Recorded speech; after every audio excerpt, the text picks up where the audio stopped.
Imagine a world where one family, the Romanovs, has ruled for 300 years. This is Russia at the dawn of the 20th century. A vast empire stretching across the continents, yet teetering on the brink of collapse. For the vast majority, life was a grueling struggle. Peasants toiled on land they didn't own, and factory workers in burgeoning cities like St. Petersburg endured horrific conditions for meager pay. A deep chasm existed between the opulent lifestyle of the aristocracy and the stark reality of the masses. Whispers of change, of revolution, were growing louder, fueled by new, radical ideas. Russia was a powder keg, and the world was about to watch it explode. At the heart of this empire was Tsar Nicholas II. A devoted family man, he was, by many accounts, ill-suited for the immense pressures of autocracy. He believed in his divine right to rule, a concept that was rapidly becoming outdated in a world embracing change. His decisions were often influenced by his wife, Tsarina Alexandra, and the enigmatic mystic, Rasputin, whose sway over the royal family further eroded public trust. Meanwhile, simmering beneath the surface, revolutionary groups were organizing. Among them, the Bolsheviks, led by a fiercely intelligent and ruthless thinker in exile, Vladimir Lenin. He adapted the theories of Karl Marx, arguing that a dedicated party of professional revolutionaries could lead the working class to seize power, bypassing the capitalist stage of development entirely. The first tremor of the coming earthquake struck in 1905.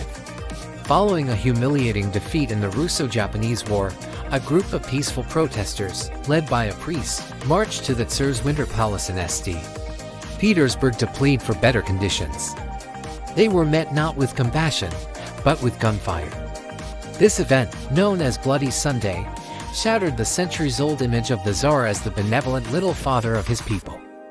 The massacre ignited a wave of strikes and uprisings across the empire, forcing Nicholas II to make concessions. He reluctantly established a parliament, the Duma, but he consistently undermined its authority, determined to cling to his autocratic power. The revolution of 1905 was ultimately suppressed, but it was a dress rehearsal. The seeds of mistrust had been sown, and the people's patience was wearing thin. Then came the Great War. In 1914, Russia entered World War I, and the initial wave of patriotism quickly dissolved into despair. The war was a catastrophic disaster for Russia. Millions of soldiers, ill-equipped and poorly led, perished on the Eastern Front. At home, the economy collapsed. Food and fuel shortages led to rampant inflation and starvation. The Tsarina, a German princess, was accused of treason, and Rasputin's scandalous influence at court became the stuff of legend, further discrediting the monarchy. The war effort drained the last vestiges of support for the Tsar's regime. The people were cold, hungry, and angry.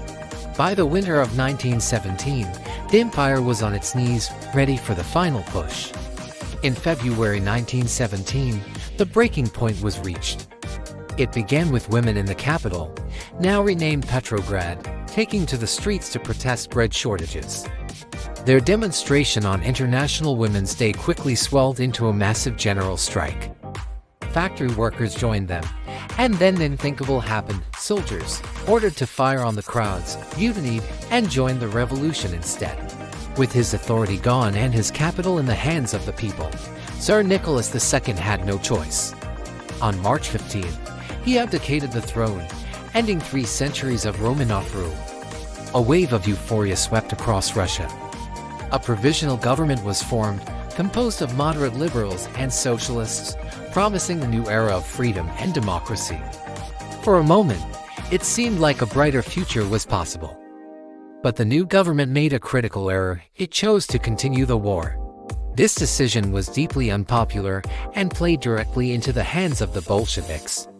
In April, Germany, hoping to destabilize Russia further, arranged for Vladimir Lenin's return from exile. He arrived at Petrograd's Finland station to a rapturous welcome from his supporters. He immediately condemned the provisional government and issued his famous April Theses, a radical program calling for an immediate end to the war, the transfer of all land to the peasants, and the shifting of all power to the Soviets, the councils of workers and soldiers. His simple, Powerful slogans peace, land, and bread resonated deeply with a population weary of war and deprivation.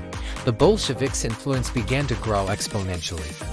Throughout the summer and fall of 1917, Russia was in a state of dual power. The official provisional government held authority, but its power was constantly challenged by the Petrograd Soviet and the growing influence of the Bolsheviks.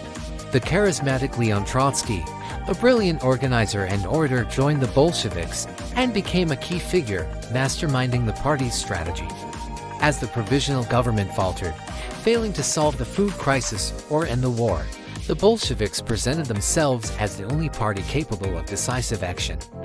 They methodically gained majorities in the key Soviets of Petrograd and Moscow. By October, Lenin believed the time was right to seize power. He convinced the Bolshevik Central Committee that to wait any longer would be fatal. The stage was set for a second revolution. On the night of October 24th, under the operational command of Trotsky, the Bolshevik Red Guards began their move. It was less a dramatic battle and more of a swift, coordinated takeover. They systematically seized key points in Petrograd, railway stations, post offices, bridges, and the state bank. There was surprisingly little resistance. The climax was the storming of the Winter Palace, the seat of the provisional government. While later Soviet propaganda depicted it as a heroic, bloody battle, in reality, it was a relatively small-scale affair. The ministers of the provisional government were arrested. The next day, Lenin emerged from hiding to announce to the world that the Bolsheviks were in power. The October Revolution was complete. A new, radical chapter in human history had begun. The Bolsheviks moved quickly to consolidate their power.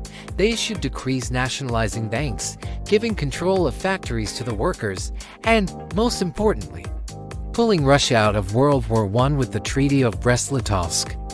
A harsh peace that surrendered vast territories to Germany, but their rule was far from secure. The seizure of power ignited a brutal and bloody civil war. The Bolsheviks' Red Army, led by Trotsky, faced a collection of anti-Bolshevik forces known as the Whites, who were a disparate group of monarchists, liberals, and moderate socialists. Supported by foreign powers including Britain, France, and the United States. For nearly 3 years, Russia was torn apart by a conflict that, combined with famine and disease, would claim millions of lives. Ultimately, the Red Superior Organization, unified command, and control of Russia's industrial heartland led them to victory. By 1922, the Civil War was over, and the Bolsheviks declared the formation of the Union of Soviet Socialist Republics, the USSR. The Russian Revolution was complete, but its legacy was complex and contested. It was an event that promised a utopia of equality and workers' power, but which ultimately led to a totalitarian state under Lenin's successor, Joseph Stalin. The revolution sent shockwaves across the globe, inspiring communist movements from China to Cuba, and defining the central conflict of the 20th century, the Cold War. It redrew the map of the world and fundamentally altered the course of history, demonstrating the power of ideas to topple empires and reshape societies. The story of the Russian Revolution remains a powerful and cautionary tale of hope, chaos, and the enduring quest for a better world. Thank you so much for joining us on this journey through a pivotal moment in history. If you found this documentary insightful, please give it a thumbs up. And don't forget to subscribe and hit that notification bell for more deep dives into the events that shaped our world. We'll see you in the next one.